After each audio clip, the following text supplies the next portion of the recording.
नमस्कार, आप देख रहे हैं प्राइम टीवी और मैं हूं आपके साथ नंदिनी यादव। वक्त हो गया है उत्तर प्रदेश की बड़ी खबरों का रुख कर लेते हैं खबर की ओर।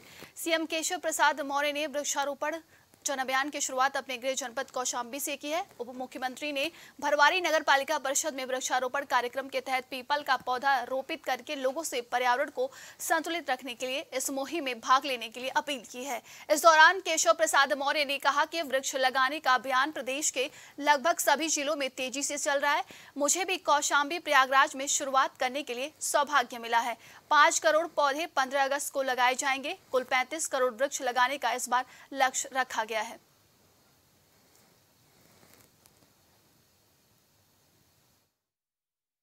वृक्ष लगाने का अभियान प्रदेश के लगभग सभी जिलों में चल रहा है और मुझे भी कौशाम्बी और प्रयागराज में शुरुआत करने के लिए आने का सौभाग्य मिला है।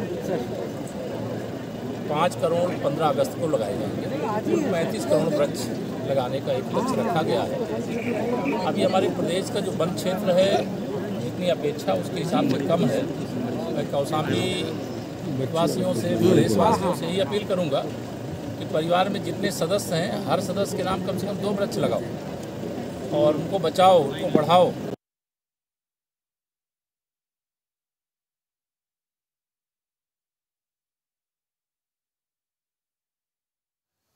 खबर उन्नाव से है, जहां यूपी परिवहन मंत्री उन्नाव में विशाल पौधारोपण अभियान में शामिल हुए। वृक्षारोपण अभियान के तहत परिवहन मंत्री दयाशंकर सिंह ने पहले नवाबगंज के वन क्षेत्र में, बाद में सदर तहसील उन्नाव परिसर में अफसरों के साथ पौधारोपण किया। मंत्री दयाशंकर सिंह ने सभी से जीवन में एक एक पौधा तैयार कर पर्यावरण संरक्षण करने की अपील की। मंत्री ने कहा कि विपक्ष का गठबंधन भ्रष्टाचारियों का है, इससे ज्यादातर वो घटक हैं जो भ्रष्टाचार में शामिल हैं। सीमा हैदर के जासूस होने पर मंत्री ने सवाल के जवाब में कहा कि सीमा हैदर मामले में एटीएस जांच कर रही है। एटीएस की जांच रिपोर्ट आने के बाद सब कुछ क्लियर हो जाएगा। 4,86,000 पौधा रोपण का लक्ष्य लेकर के हम लोग आज यहाँ पर वृक्ष लगाने का कार्य किए हैं। मुझे पूर्ण विश्वास है कि उन्नाव जनपद में केवल 4,86,000 ही नहीं 5 लाख से ऊपर पौधे हम लोग लगाएंगे। जो उत्साह यहाँ के बच्चों में, जो उत्साह यहाँ के जनप्रतिनिधियों में और जो उत्साह समाज सेवी संगठनों को देखने को मिला, इससे मैं दावे के साथ कह सकता हूँ कि उन्नाव जनपद में अपने लक्ष्य से ज़्यादा पेड़ लगाए जाएंगे और पर्यावरण को रोकने में, पर्यावरण के जो विनाशकारी जो ताकतें हैं उसको रोकने में उन्नाव जनपद अग्रणी भूमिका अदा करेगा। इसी कड़ी में आज ये कार्यक्रम था, हम लोग आए हैं। कानपुर पुलिस कमिश्नरेट में कमिश्नर बीपी जोगदंड ने वृक्षारोपण किया। वृक्षारोपण कर पर्यावरण संरक्षण की शपथ ली। वृक्षारोपण के लिए कानपुर पुलिस कमिश्नरेट थानों और कार्यालयों के अतिरिक्त भी पौधारोपण के लिए भूमि का चयन किया गया है। अधिकतर पौधे उन स्थानों पर लगाए जाएंगे जहां पर पौधों कम है या बिल्कुल पौधे नहीं है। पुलिस कमिश्नर बीपी जोगदंड ने बताया कि 8,500 का लक्ष्य है, लेकिन वह लक्ष्य से अधिक पौधे लगाएंगे। यह अभियान अगले 2-4 दिन तक और चलता रहेगा। वृक्षारोपण के लिए शासन स्तर से जो निर्देश निर्गत हुए थे, कानपुर कमिश्नरेट के लिए 8,500 पौधों का लक्ष्य दिया गया था। इस कड़ी में कल भी और इसके पहले भी पुलिस लाइन में वृक्षारोपण किया गया है। कल भी वृक्षारोपण कई जगहों पे किया गया है। आज बृहद रूप से कानपुर कमिश्नरेट के सभी कार्यालयों, जिसमें पुलिस कार्यालय, पुलिस लाइन्स, हमारे दोनों कैंपस पुलिस लाइन्स के सभी थाने, चौकियां, सभी अधिकारियों के कार्यालय और आवास, इस पे वृक्षारोपण का कार्यक्रम किया जा रहा है। विभिन्न जगहों पे वहाँ के प्रभारी अधिकारी अपने अधीनस्थों के साथ मिलकर ये वृक्षारोपण का कार्यक्रम कर रहे हैं। जो टारगेट दिया गया है उससे भी अधिक पेड़ लगाने का लक्ष्य हमने रखा है और आज ही ये अभियान समाप्त नहीं होगा। इसके बाद भी नियमित रूप से हम नई जगहों पे, उन जगहों पे भी हम पेड़ लगा रहे हैं जो जगहें हमने भूमि चिन्हित की है। उन्नाव से ज्योति मौर्य जैसा ही एक मामला सामने आया है। अचलगंज थाना क्षेत्र निवासी विजयपाल ने अपनी पत्नी पर आरोप लगाते हुए एसपी उन्नाव को प्रार्थना पत्र दिया है। 6 साल मजदूरी करके जब पत्नी को पढ़ा लिखा कर सिपाही बनाया तो उसकी पत्नी उसे धोखा देकर किसी और से शादी कर रही है। पति का आरोप है कि उत्तर प्रदेश पुलिस में 2016 में छाया सिंह की महिला आरक्षी के पद पर तैनाती हुई थी। पुलिस में भर्ती होने के बाद उसकी पत्नी उससे दूरियां बनाने लगी और उस पर कोर्ट में मुकदमा करवा दिया। कोर्ट में मामला विचाराधीन होने होने के बावजूद उसने चोरी छिपे सगाई कर ली। पीड़ित ने एसपी उन्नाव को प्रार्थना पत्र देकर न्याय की गुहार लगाई है। थाना अचलगंज क्षेत्र के निवासी एक व्यक्ति द्वारा एक प्रार्थना पत्र देकर के बताया गया कि जब उनकी शादी हुई थी तो उनकी पत्नी जॉब में नहीं थी। उन्होंने जो है उनको पढ़ाया और आज वो कहीं जॉब में हैं और उनके द्वारा बिना उनको बताए किसी शादी कर रही हैं और न्यायालय में उनके लिए अलगाव के लिए उन्होंने वहाँ पे वाद भी दाखिल किया हुआ है। उनका कहना है कि अभी चूँकि न्यायालय से मामला नियोजित नहीं हुआ है, इस बीच वो शादी कर रही हैं। इस संबंध में जांच कराया जा रहा है। जो भी तथ्य निकल के आएंगे उसके आधार पर आगे कार्रवाई की जाएगी।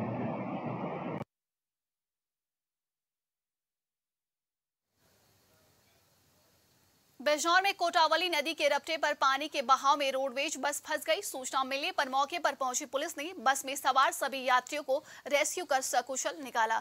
बता दें कि बिजनौर और पहाड़ी क्षेत्रों में हो रही भारी बारिश से कोटावली नदी का जलस्तर बढ़ जाने से थाना मंडावली क्षेत्र अंतर्गत नजीबाबाद हरिद्वार रोड पर एक रोडवेज बस कोटावली नदी के रपटे पर पानी के तेज बहाव में फंस गई, जिसमें करीब 40 यात्री सवार थे। सूचना मिलने पर क्षेत्राधिकारी नजीबाबाद और थानाध्यक्ष मंडावली में पुलिस फोर्स के साथ मौके पर पहुंचे और जेसीबी और पोकलेन मशीन की मदद से बस में फंसे सभी यात्रियों को सुरक्षित बाहर निकाला गया।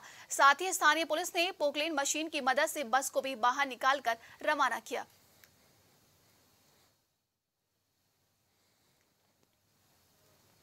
गाजियाबाद के थाना सिहानी क्षेत्र के होली चाइल्ड चौराहे का एक वीडियो वायरल हुआ था, जिसमें एक बिजनेसमैन हूटर बजाते हुए सड़क पर अपने काफिले के साथ गाड़ियों से जाता दिखाई दिया था। बता दें कि वीडियो एक बिजनेसमैन का है जो वीवीआईपी बनकर घूमता है और अपने आगे पीछे मंत्रियों की तरह दो एस्कॉर्ट गाड़ियां भी रखता है।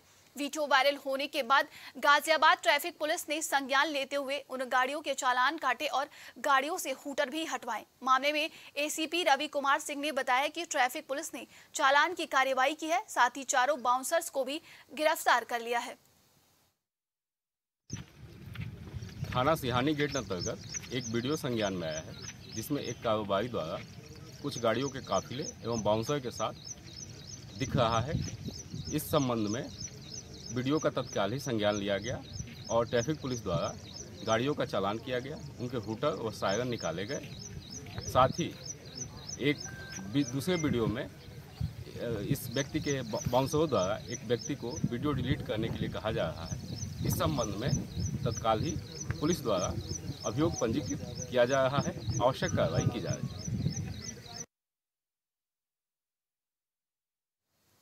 सड़क दुर्घटनाओं को रोकने व ट्रैफिक नियमों के प्रति लोगों को जागरूकता लाने के लिए प्रदेश भर में यातायात सुरक्षा पखवाड़ा मनाया जा रहा है। वहीं यातायात सुरक्षा पखवाड़ा के तहत आज गोंडा जिले में पुलिस व संभागीय परिवहन विभाग की टीमों ने गुरु नानक चौराहे पर जागरूकता व चेकिंग अभियान चलाया, जहां पर अधिकांश लोग बिना सीट बेल्ट, बिना हेलमेट, तो कहीं बाइकों पर ट्रिपलिंग, तो बाइकों पर पूरा परिवार बैठाकर यातायात नियमों की धज्जियां उड़ाते हुए नजर आए। ट्रैफिक नियमों का उल्लंघन करके वाहनों को गोंडा पीटीओ शैलेंद्र कुमार तिवारी ने हाथ जोड़कर ट्रैफिक नियम का पालन करने का अनुरोध किया और भविष्य में ऐसा न करने की नसीहत दी। इस दौरान कुछ वाहनों का चालान भी काटा गया। शासन के निर्देश पर 17 जुलाई से 21 जुलाई तक विशेष सड़क सुरक्षा अभियान चलाया जा रहा है। इस संदर्भ में हमारे जिलाधिकारी महोदय और पुलिस अधीक्षक महोदय का भी बार-बार निर्देश मिलता है। इस विशेष सड़क सुरक्षा अभियान के तहत आज हेलमेट न लगाने वालों, सीट बेल्ट न लगाने वालों, रॉन्ग साइड ड्राइव करने वालों और वाहन चलाते समय मोबाइल फोन का यूज करने वाले लोगों को ऐसा न करने की सलाह दी गई है। उन्हें ये निर्देश दिए गए हैं, अनुरोध भी किया गया है कि जब भी वो 2 पहिया वाहन चलाएं तो हेलमेट का जरूर उपयोग करें, 4 पहिया वाहन चलाते समय सीट बेल्ट का उपयोग करें, वाहन चलाते समय मोबाइल फोन का यूज बिल्कुल न करें। लोग तमाम प्रयासों के बावजूद ये समझने को तैयार नहीं है कि उनकी छोटी सी भूल उनकी जान ले सकती है। नवागत एसडीएम कुंदन राजकुमार ने चंदौली के चकिया की कमान संभाली। कमान संभालने के बाद हमारे संवाददाता ने उनसे खास बातचीत की है, जिसमें उन्होंने बताया कि मैं बहुत ईमानदारी और निष्ठा से काम करूंगा। खास बातचीत में उन्होंने और क्या कुछ कहा है, चलिए आपको भी सुनाते हैं। जैसा कि देख रहे हैं, आज मैं उप जिलाधिकारी चकिया ऑफिस में हूं और यहां पर ऑफिस में जो एसडीएम नए वाले हैं वो बैठे हुए हैं। एसडीएम ज्वाला प्रसाद के जाने की चर्चा प्लस आजमगढ़ से नए एसडीएम साहब के आने की चर्चा क्षेत्र में विद्यमान है। ये कैसे हैं, इनकी कार्यशैली कैसी है, ये चकिया के विकास को किस धारा में लेकर चलेंगे, इसकी चर्चाएं बहुत सारी हैं। मैं आपके सामने बैठे एसडीएम साहब से रूबरू कराता हूं, ये क्या कहते हैं आपको सुनाता हूं। सर, चकिया में आपका स्वागत है। चकिया कैसा लग रहा है सर, इस पे बता दीजिए। धन्यवाद। चकिया मुझे काफ़ी अच्छा लग रहा है, बहुत ही ग्रीनरी है और चंदौली के सबसे बड़ी तहसील है, 480 राजस्व ग्राम आते हैं इसमें, और विकास की यहाँ तो अनंत संभावना है। इसमें देखता हूँ कि यहाँ लगता है कि तो यहाँ पे डेवलपमेंट का बहुत ज़्यादा स्कोप है, और मैं धीरे धीरे देख रहा हूँ और क्या क्या मैं कर सकता हूँ, जो संभव है मैं कर रहा हूँ। सर, यहाँ पर एसडीएम प्रेम प्रकाश मीणा साहब जो ज्वाइंट मजिस्ट्रेट थे आए थे, एक चर्चा का विषय बना हुआ था। उनको लेकर एक एसडीएम की आकृति, आकार क्या होता है, कार्य करने की शैली क्या होती है, उसको लेकर एक नई उत्तेजना, नया आवेश भी जनता में भरा हुआ है। जैसा कि देख रहे हैं, हाल ही में दक्षिण कोरिया के चांगवोन में आयोजित ISSF junior world shooting championship 2023 में 90 भारतीय निशानेबाज हिस्सा लिए और फरीदाबाद के गांव के दयालपुर के रहने वाले शुभम बिस्ला ने शूटिंग एयर पिस्टल 10 मीटर में गोल्ड मेडल लाकर देश का नाम रोशन किया है। शुभम बिस्ला अपने गांव पहुंचे तो गांव वासियों ने बड़ी फूलमाला और पहनाकर उनका स्वागत किया। जब शुभम मिश्रा से बातचीत की गई तो उन्होंने बताया कि वह आईएसएसएफ जूनियर अंतर्राष्ट्रीय चैंपियनशिप दक्षिण कोरिया में 10 मीटर एयर पिस्टल शूटिंग में गोल्ड मेडल जीतकर देश का नाम रोशन किया है। उन्होंने कहा कि मुझे कोच का सहयोग और माता पिता की सपोर्ट से ही मैंने ये मुकाम हासिल किया है। शुभम ने कहा कि उसका सपना है कि एशियन गेम्स में देश के लिए गोल्ड मेडल जीतकर नाम रोशन करूं।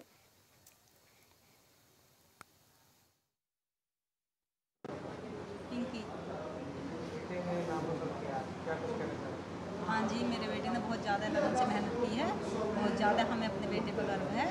तो बहुत ज़्यादा जैसे इसने मेहनत करी है ऐसे इसने जीता है। हम चाहते हैं आगे जो गेम आने वाले हैं उनमें भी बहुत अच्छा जीते, गोल्ड मेडल लाए। किस तरह से मेहनत करता था? हमारा बेटा बहुत ज़्यादा मेहनत करता है, डेली जाना वहाँ, बहुत ज़्यादा मेहनत करता है। इतना अनुभव ये 50 साल बाद मिला है हमें।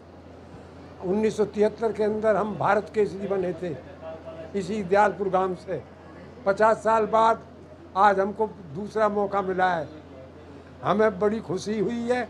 हमारे गांव को, हमारे ज़िले को, हमारे प्रदेश को, हमारे देश को हम कोटि कोटि इस बच्चे को जो है ना बधाई देते हैं। इसने हमारे देश का नाम रोशन किया है। क्या नाम? मेरा नाम शुभम बिस्ला है। मैं वर्ल्ड चैंपियनशिप जूनियर में गोल्ड मेडल और सिल्वर मेडल जीत के लाया हूँ। मेरा गोल्ड मेडल इंडिविजुअल्स में है। मैं 10 मीटर एयर पिस्टल का खिलाड़ी हूँ और टीम में मेरा सिल्वर मेडल है। कोरिया चांगवोन सिटी में गई थी, तो इंडिया से पूरी टीम गई थी वहाँ पे। मुझे खिलाड़ी तो मैंने कुछ दिनों पहले जर्मनी में खेलने के लिए गया था, वहाँ पे भी जूनियर्स वर्ल्ड कप था और वहाँ पे मैंने सिल्वर और ब्रॉन्ज मेडल जीता था। मेरा इंडिविजुअल मेडल नहीं था लेकिन सिल्वर मेडल। और आया शेरगढ़ घाट स्थित यमुना पुल को जिला प्रशासन ने मरम्मत के लिए बंद कर दिया, जिससे आने जाने वाले राहगीरों को काफी समस्याओं का सामना करना पड़ रहा है। लोगों का कहना है कि जिला प्रशासन को जालौन चौराहे पर ही बैरिकेडिंग लगाकर सभी वाहनों के आवागमन पर प्रतिबंध लगा देना चाहिए था और वहां एक नोटिस भी चस्पा कर देना चाहिए था, जिससे कि उन्हें जानकारी हो सके कि यमुना का पुल बंद कर दिया गया है। मगर जिला प्रशासन की लापरवाही के चलते उन लोगों को समस्याओं का सामना करना पड़ रहा है। और यह जालौन की सीमा को जोड़ने वाला यमुना नदी का पुल पूरी तरह से बंद कर दिया गया है। वहीं कुछ दिन पहले ही बड़े वाहनों को बंद किया गया था, आज पूरी जगह छोटे बड़े वाहन सभी बंद कर दिए गए हैं। यहाँ पर कुछ यात्री हैं जो औरैया और जालौन मार्ग को जोड़ने वाले पुल के बीच में गुजरते हुए नजर आ रहे हैं। उनसे मैं पूछना चाहता हूँ कि वो किस तरीके से पुल को पार कर रहे हैं, क्या उनकी समस्या है। क्या नाम है तुम्हारा? काजल। काजल, कहाँ जा रही है? जालौन जा रही है। क्या कोई साधन नहीं मिला? कुछ नहीं मिला है। यहाँ क्या है, पुल बंद है? क्या है? पुल बंद है, पैदल जा रहे हैं उधर उस तरफ। तो उस तक वाहन मिलेंगे? हाँ, उस तरफ टेम्पो मिले। और भी हमारे साथ में, कहाँ से आ रहे हो भैया? जी मैं जालौन से आ रहा हूँ। कहाँ जा रहे हैं? क्या समस्या आ रही है यहाँ पर? यहाँ समस्या ये आ रही है, पुल से आने जाने के लिए बहुत दिक्कत आ रही है, पैदल परेशानी बहुत। कोई साधन का इंतजाम नहीं है? कोई नहीं है। देखिए मेरे साथ में कुछ महिलाएं और भी, मैं उनसे भी जानना चाहता हूँ क्या करें। कहाँ से आ रही हैं जी? कहाँ जा रही हूँ? कानपुर जाएंगे, यहाँ से आप आएंगे, कुछ साधन मिला आपको? नहीं। कितना पैदल चलना पड़ा आपको? बहुत पैदल चलना पड़ा। आप देख सकते हो किस तरीके इनके हाथों में छोटे छोटे बच्चे भी साथ में अपने सहयोगी कह रहे हो किस तरीके बच्चों को साथ में लेकर यमुना नदी का पुल पार करके जो 2 से 3 किलोमीटर का पुल है इसको बराबर से ये लोग पार करके निकल रहे हैं। पर यहाँ पर कोई आने जाने का साधन भी नहीं है। यहाँ पर आने जाने के लोगों को काफ़ी दिक्कत का सामना करना पड़ रहा है। काफ़ी दूर दूर से यहाँ पर लोग आ रहे हैं। यहाँ अगर बात की जाए जो मेन चौराहे उनको पहले ही से अगर प्रशासन का बंद कर देता तो यात्रियों को आने जाने में दिक्कत ना पड़ती, जिससे कि यात्री कुछ और रास्ता अपना चुन लेते। पर यहाँ पर आप किस तरीके देखिए लोग जो अपनी जालौन की सीमा से लेकर औरैया की सीमा को प्रवेश कर रहे हैं वो सिर्फ पैदल ही चल के आ रहे हैं और काफ़ी लोगों का परेशानियों का सामना करना पड़ रहा है। और वही बात की जाए भीषण गर्मी के चलते भाई देखो ये काफ़ी दूर चल के आए, मैं इनसे जाना चाहता हूँ। भैया क्या नाम है आपका? मेरा नाम शकील अहमद है सर। शकील जी कहाँ से आ रहे हैं? गेस्ट आए हुए थे, उस साइड में वेट कर रहे थे काफ़ी देर से, बड़े परेशान थे। बाइक को वहाँ पे खड़ा कराया, मैं यहाँ पे बाइक खड़ी करके गया हूँ इनको लेने के लिए। 2 किलोमीटर इस धूप के अंदर छोटे छोटे बच्चों की लेडीजें जा रही हैं, बहुत परेशान हो जाएंगी। तो यहाँ प्रशासन को ये संज्ञान कुछ समय पहले लेना चाहिए था, जब इस कंडीशन की धूप नहीं रही थी, बरसात भी नहीं थी। लेकिन इतना डिले कर रहे हैं इस काम के अंदर, ये कॉन्सेप्ट बहुत दिनों से पेंडिंग पड़ा हुआ है, लेकिन कोई भी ध्यान देने वाला बंदा नहीं है। यहाँ कोई अभी प्रेजेंट टाइम में कोई काम चल रहा था? कुछ भी कार्य नहीं चल रहा है, सिर्फ ये बंद कर रखा है। लोगों को परेशान करने के अलावा कोई भी काम नहीं हो रहा है यहाँ पर। ना ही प्रशासन की तरफ से कोई आदमी है, कोई नुमाइंदे है, कोई पुलिस प्रशासन भी कुछ भी नहीं है यहाँ पर। बस ये बंद कर रखा हुआ है ये दिखाने के लिए कि लोग ये समझे कि यहाँ पे कार्य बहुत प्रगति से आगे बढ़ रहा है, ऐसा कुछ नहीं है। 2 आदमी लगे, 2 आदमी पुल कर रहे हैं, सही कर रहे हैं। जैसा कि आप देख सकते हो किस तरीके यहाँ पर उन्होंने बैरिकेटिंग लगाकर PWD विभाग ने बैरिकेटिंग लगा दिया। ये पुल को पूरी तरह से आवागमन बंद कर दिया गया। मैं अपने सहयोगी से कहना चाहूँगा इस तरीके को पैन करिए, यमुना नदी की तरफ देखना चाहते हैं किस तरीके यहाँ पर अभी प्रेजेंट टाइम में कोई काम नहीं चल रहा है, पर आने जाने में लोगों को काफ़ी परेशानियों का सामना करना पड़ रहा है। वहीं प्राइम TV के लिए जायद अख्तर की रिपोर्ट औरैया।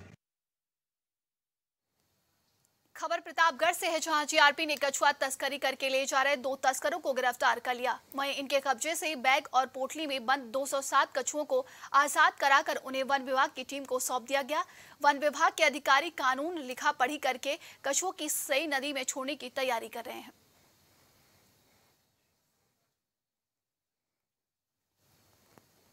फरीदाबाद के बाटा मेट्रो स्टेशन के नीचे अचानक एक कार में आग लग गई। कार चालक को जैसे एक कार से धुआं उठता दिखाई दिया तो तुरंत कार को रोककर कार से बाहर निकल गया। कार चालक ने बताया कि कार ओखला नगर के सर्विस सेंटर से कार की सर्विसिंग कराकर घर जा रहे थे। जैसे ही वो बाटा मेट्रो स्टेशन के नीचे पहुंचे, कार से धुआं उठता हुआ दिखाई दिया और कार रोककर अपनी जान बचाई। देखते देखते कार में आग बढ़ती चली गई। तुरंत डायल 112 पर फोन करके सूचित कर पुलिस को बुलाया गया। इसके साथ ही फायर ब्रिगेड की गाड़ी भी मौके पर पहुंची और कार में लगी आग को बुझाया गया। ये ओखला से अभी सर्विस सेंटर से ठीक करा के आ रहे हैं। मैं नहीं हूँ, मेरा बड़ा भाई ठीक करा के आ रहा है, तो अचानक से एकदम आग लगी इसमें। तो कैसे पता चला कुछ गाड़ी हीट हुई या बंद कुछ भी नहीं हुई, एकदम आग लगी हुई दिखी है भाई को अचानक से आग। एक भाई और तो 2 जने थे, मैं अभी घर से ही आया हूँ, उन्होंने मेरे को फ़ोन करके बुलाया। सर्विस करा के ला रहे थे गाड़ी? हाँ जी, सर्विस करा के आ रहे थे। इसकी CNG में दिक्कत आ रही थी तो वहाँ पे ठीक कराई है उन्होंने, लैपटॉप करके ओके करके दी है। 1000 रुपये पे करे हमने इसके, ओके करे, ओके जाओ जी। लोकला से यहाँ आ गए हैं, ये दिक्कत है। सर ये दिल्ली की तरफ से आ रही थी गाड़ी और इसमें जो ड्राइवर है जो भी अंदर थे उसमें किसी को कोई नुकसान नहीं हुआ और ये चलती गाड़ी में अपना आप ऑटोमेटिक आग लगी है और क्रेन को भी बुला लिया था उसी टाइम पर। और मैं ERV 185 से बोल रहा हूँ, SI राजेश कुमार।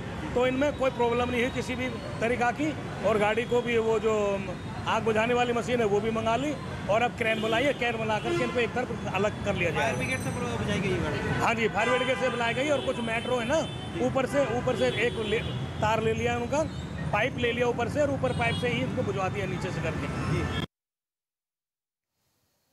लखनऊ के आशियाना थाना के अंतर्गत चेकिंग के दौरान दरोगा पर युवक ने पिटाई का आरोप लगाया है। युवक का कहना है कि चेकिंग के दौरान दरोगा ने कागज मांगे, कागज मोबाइल में दिखाने के बावजूद दरोगा पिटाई कर दी। दरोगा और युवक का वीडियो भी सोशल मीडिया पर तेजी से वायरल हो रहा है।